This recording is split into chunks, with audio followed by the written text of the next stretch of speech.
Hello again, time for a new game.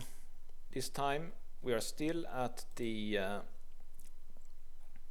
tournament here, and it's still 4 months until World Championship match between Carlsen and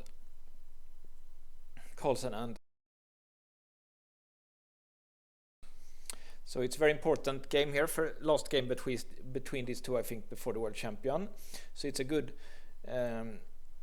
to see like what kind of openings can they play in the World Championship match, and we are at the Tal Memorial in Moscow still. So Magnus starts d4 and Anand goes for the Nimsu Indian, and Magnus plays this line here with knight ge2, which is quite a popular one. I think Kasparov also played it, and this is the normal way to play here. Sometimes blacks take with a pawn instead, but Anand takes with a knight.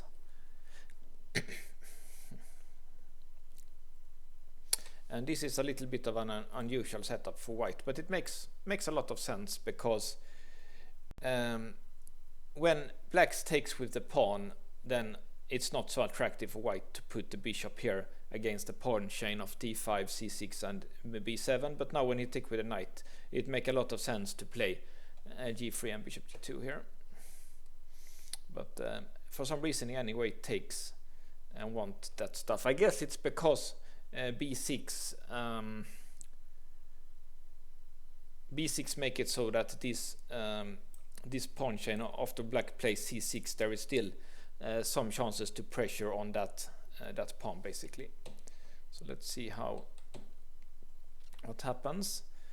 Here Magnus plays an interesting move, bishop b4. It's it's the classic bad bishop, that all your pawns are here on the dark squares, so that's why white wants to trade. If black trades, the lines gets open up, of course, and in that case the lines gets open up of the A file and the C file.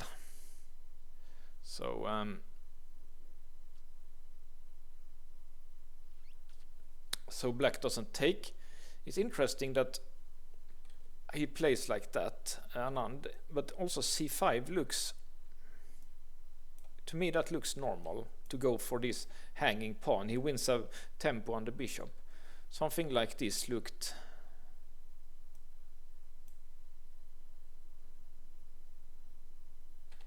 maybe here. Something like this looks quite decent, I think. Maybe let's reduce the memory, maybe. Let's do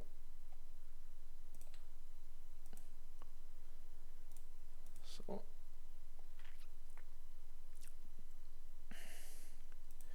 Something like this looks kind of normal, but maybe it's not everyone's cup of tea to play with the hanging pawns here. So maybe Vishy doesn't like that really. So he decides to not play c5. He plays that instead. And he prefers more of a solid position here. And yeah, I don't really understand this position. This is a position I played quite many times as white, so it would be good for me to see how Magnus treats this position. So Anand has played, in my opinion, quite passively here. So Magnus does something that usually not recommended, but because black has been playing pretty passively here, he starts to expand in the center with f3 and e4. So here he makes a big mistake. Obviously e5 is a threat, so he has to do something, but the right he takes, but that just opens the positions for white's pieces. He gets two dominating center pawns. This bishop is a bit bad because it's basically blocked by the f3 pawn, but after the exchange this line for the bishop is opening up, so it's completely illogical for Anand to take on e4 here. So better would have been queen d7, and here the position is better for white, but it's still still some chances for black to defend here, but he took, which is it's a positional disaster for black basically. But the only thing I can think of is that he saw something tactically here to get pressure against this pawn, which is the weak pawn in white's position. So let's see what he does here. Now first he has to now still he has to go here, and then he has to go back. Maybe he thought rook here could put some pressure, but Carlsen is being concrete here and plays d5 at once to get a passer. So let's see what happens then. Trading, and now key move here that might have been missed by Anand is knight takes here. It's also typical of the strongest players that they are not afraid to like transform one advantage to another. Here Carlsen sees that there are problems on this diagonal, so he switches. So d5 was never about creating a passed pawn. It was all about this exchange on this diagonal here. And as you see, it's just impossible for black to defend. If he put the rook here, then of course this one, and it still can't be defended, and he can't take because of the pin.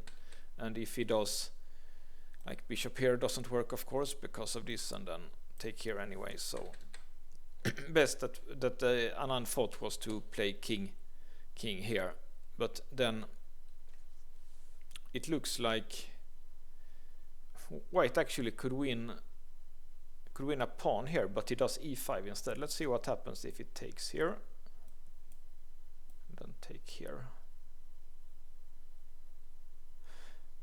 because he must have been afraid of this one. But let's see. Yeah, that doesn't work tactically. I thought that also, because basically he will get mated on the back rank here because of this tactic. So that was a little bit weird that Magnus play e5 here instead of winning a pawn. Let me calculate that again here.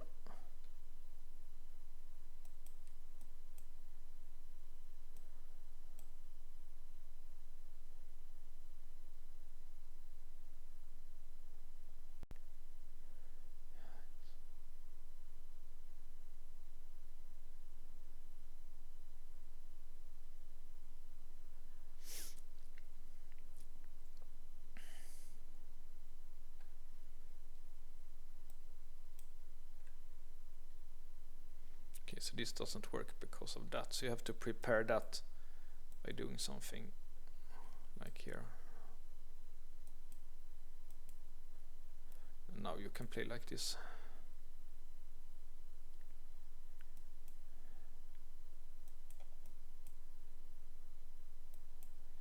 Yeah, and basically black won't win back the pawn. The computer thinks this is winning for white. It's not so easy to do maybe, but it's still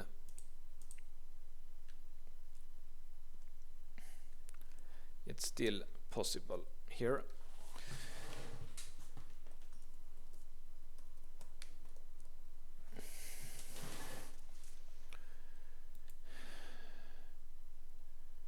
So, but e5 was also working apparently.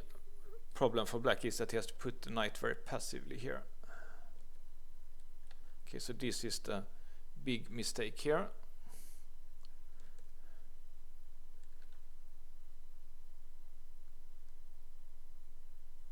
Looks normal to defend the pawn, but seems like last chance wants to go here. Yeah, this is also looking very bad for its pawn up, and this piece is just so passive. So maybe Magnus thought correctly here that e5 is good enough to win here. To me it looks normal actually to go to the center, but something like this. But yeah, no, it's losing a piece. Interesting. So e5 is also a good move here. Take, because here like this is just too passive here, as happened in the game.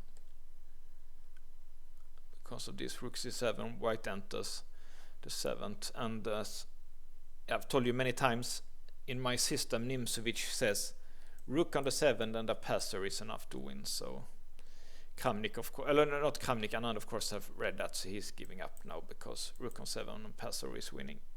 But maybe it was a little bit too, let's just go a few more moves here.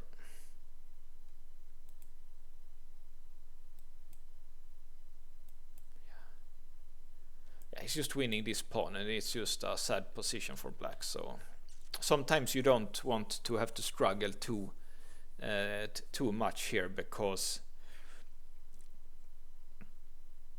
Anand want to be in like a fighting spirit for the World Championship match, but as we will see in the World Championship match,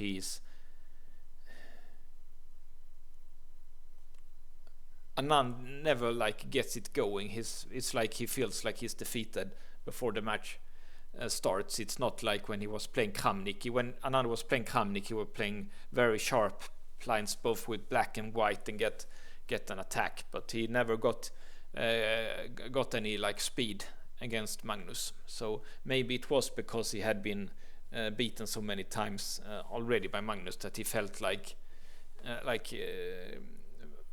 bad psychologically, that he couldn't do it for some reason. Maybe he doesn't think that, but it's also like this subconscious psychology that's very important in a chess game, because chess is the battle of two human minds. Okay, so next time we're looking at another fan favorite, Hikaru Nakamura.